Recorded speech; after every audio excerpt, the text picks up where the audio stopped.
morning. All right, I believe we're recording. Good morning, Wildcats. We are having a quick Taco Tuesday this morning where there's just a few of us. There's some more folks joining us here as we get started, but let's start with some introductions. Susan, would you like to introduce yourself?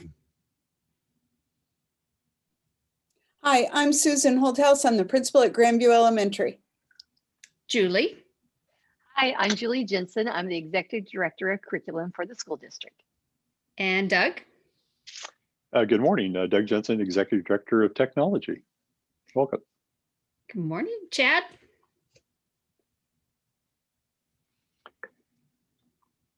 Mute, sorry. I'm Chad Sheets. I'm the principal at Blackmore Elementary. Good morning, Chad. And Carla. Carla King, principal at El Dorado Middle School. Good morning. Stan Ruff is in another meeting this morning and can't join us. He's the principal at Skelly Elementary. And I think Bruce is on his way in a few minutes. I'm Teresa Tosh, proud superintendent here in El Dorado. And I thought I would start by answering a couple of the questions that are in the comments, questions, and kudos. And they were pretty good ones this morning. The first one asked, and I think the principals will probably get a laugh out of this. The question is, can we get the lights to stay on? And this came from some teachers. Can we get the lights to stay on during parent-teacher conferences? And the answer to that is, we have some amazing new buildings. In fact, all of our buildings are new. And yes, the lights are on a motion sensor piece. So for some of the parents out there, maybe in parent-teacher conferences with their child's teacher, and the lights may go out simply because they haven't been up moving around the room. So there isn't really a way other than shutting off every single motion sensor in every classroom to shut that down. But that is why that's happening. So it has to do with that motion sensor. So if you see your teachers, moving around trying to get the lights to come back on, that's what that is. So that was a great question. The second question this morning, and let me pull it up so I get it right, was also a great question about snow days. We talked about that if we didn't use them all, there were some ideas we had for the spring. Is that still the case? And the answer to that is maybe, sort of. It's Kansas. It's still early. We could still use a snow day or two. You never know when a good Kansas storm will come along. So the answer to that is we still have that time built in the calendar. The state went ahead and gave us the ability to use what they called a waiver for the required 1,116 hours that we're supposed to be in school. And so our board took the days that were allowed in the waiver, and we are doing some professional learning. We just had our first one last Friday. We did our first professional learning day, and there were some amazing things that were going on in the buildings. And I thought I would give the principals a chance to talk about some of the great things they did last Friday. It is, we haven't had a chance to do some professional learning, especially in these days when things look so different in classrooms. So it was kind of fun to see all the great things they were doing. Anybody want to jump in first? Go, Carla. Good morning. Good morning. Thank you. At the middle school, we participated in the state training for dyslexia training for middle and secondary teachers.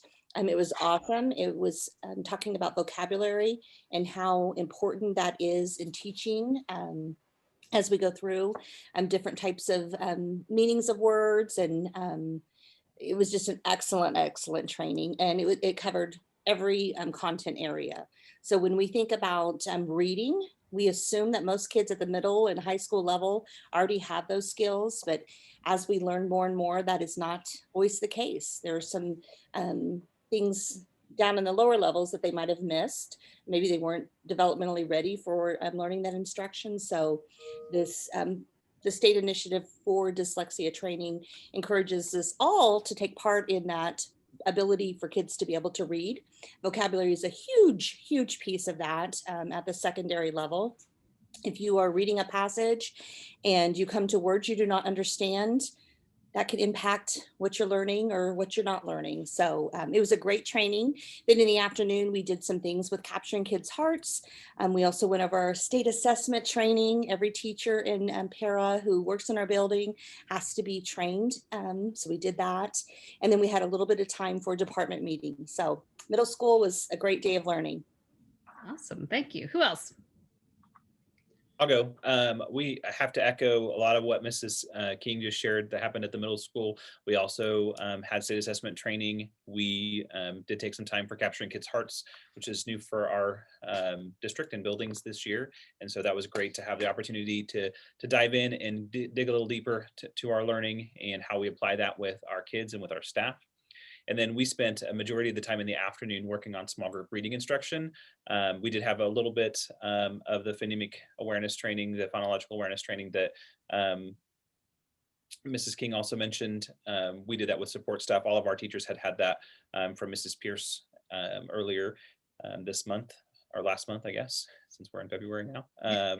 But yeah, so we spend most of the time in the afternoon working on what small group instruction looks like in our classrooms, given that we can't do things like we would traditionally do them because of cohorting and some of the safety protocols that we have in place this year. Thank you. Susan? Okay, at Grandview, we began the day because our teachers are somewhat more secluded this year. And so we socially distanced and played Wheel of Fortune to start our day.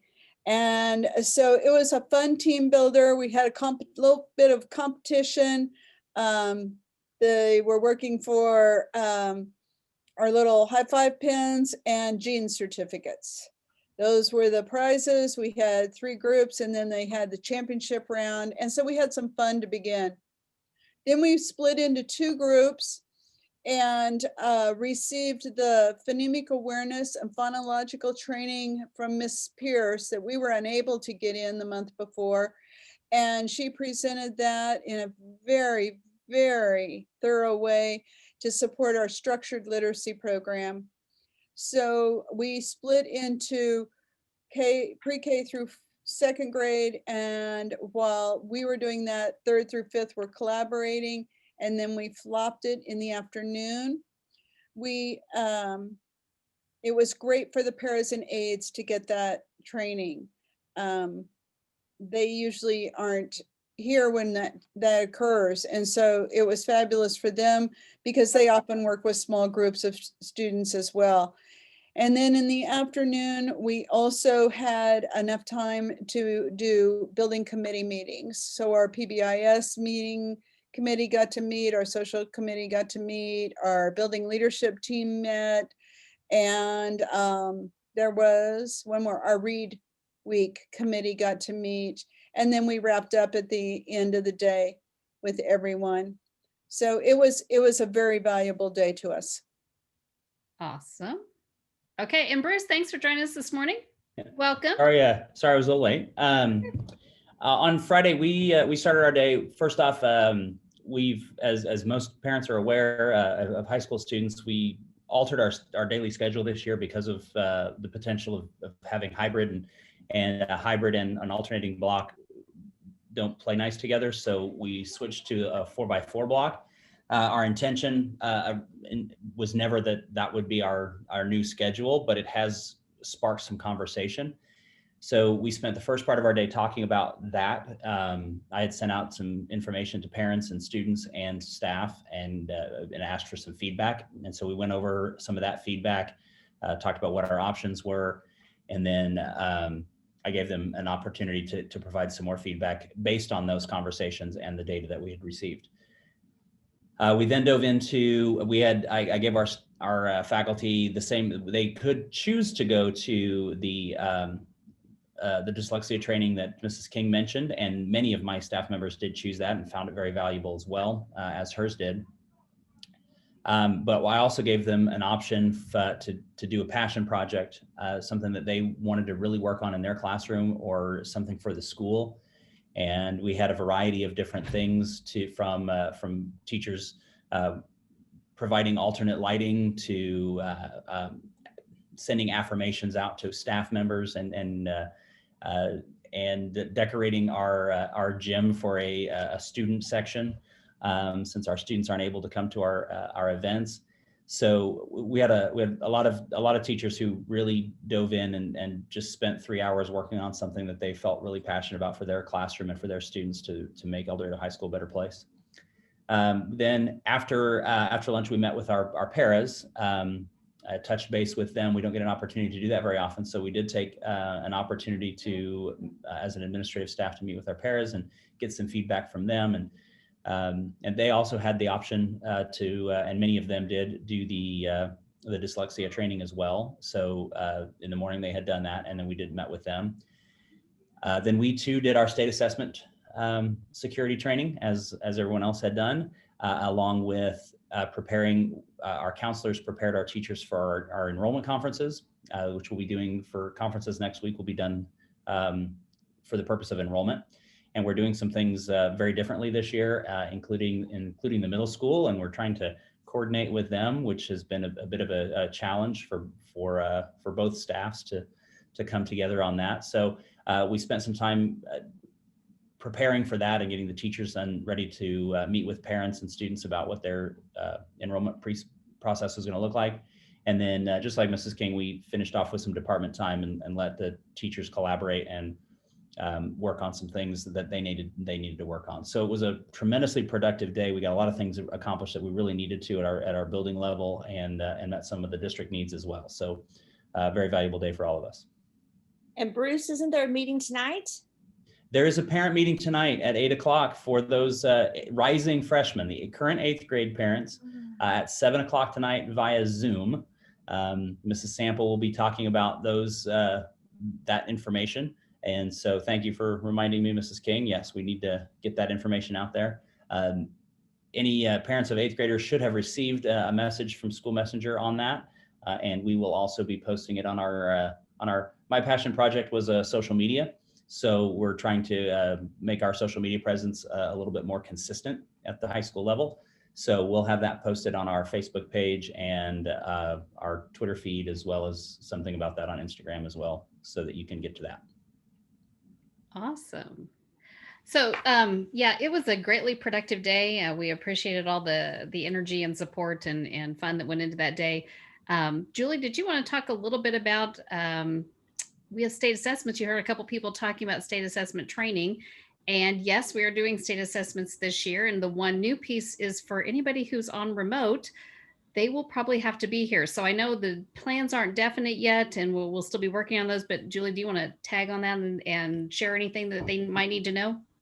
Sure. I'm the district testing coordinator, and the counselors in each of the building are the building leadership, the building testing coordinators, and they make sure that all the staff are trained. As you heard, most of that happened on Friday, which is awesome. And we have a list of expectations to make sure that we're ready to go.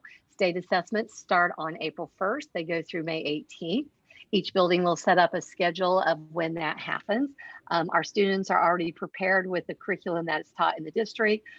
They do practice tests where needed. The change, as Teresa pointed out, is remote students will still need to be tested this year. We will be working with any of you who are remote to see how we can arrange to have you on campus to take that state assessment, as the state is requiring that. They will not let us give the state assessment at home. So nobody needs to worry about that right now. Our buildings are on top of that. Our principals and counselors will be working with each of you. That won't happen until closer to April 1st.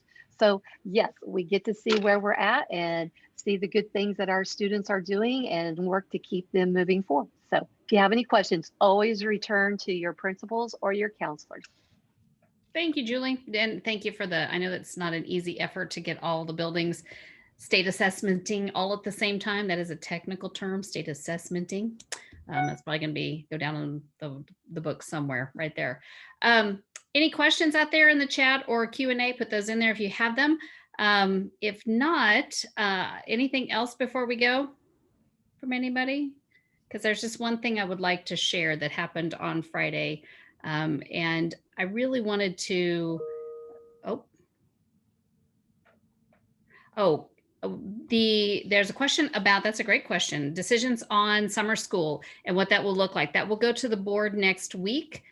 So information should be coming out after that about what Camp Pride will look like. We're working on a couple of new options, or at least one new option in Camp Pride. And then making sure at the secondary level, our kids are prepared. We do have credit recovery to make sure our kids are kind of right on track and don't lose any ground. So that will all be coming out probably after the 8th when the board approves the final plan. So that's a great question. That's a very good question. Okay. At the middle school level, for any student who does not pass a core class, we will require summer school. So just to kind of give you an idea, we had about 350 Fs this last week. So just parents, anything you can do to encourage kids to make sure that they're maintaining passing grades will only help them in the future, because I would hate to take their summer and they just need that time. So do the work now. We need your help with that. It's a great point. Okay, so that was a great question. I don't see anything else in the question or chat, a Q&A or chat. So I thought as our launch, I would share this with you. As we came back in the after break, we had some tough spots in there, and I wanted to talk a little bit about the compassion of our schools and of our neighboring schools, and the compassion of educators. At El Dorado High School on Friday morning, Blackmore Elementary, this window at the top up here, have put together some snacks just to kind of show some support for the EHS staff. And even Circle Oil Hill Elementary, they're also here in El Dorado, and they pulled together some Circle Cares cookies that they made and delivered to El Dorado High School, and a sweet card just to kind of say, we're here and we support you, and we as educators, we're kind of all in this together. And so we really appreciated that. I think that says a lot about who we are as a community. I think that says a lot about who we are as El Dorado Wildcats. So we appreciate those folks. We appreciate the support, and the idea that we're kind of all in this together. So we are going to take Taco Tuesday to the first Tuesday of every month, so that it's at a set time.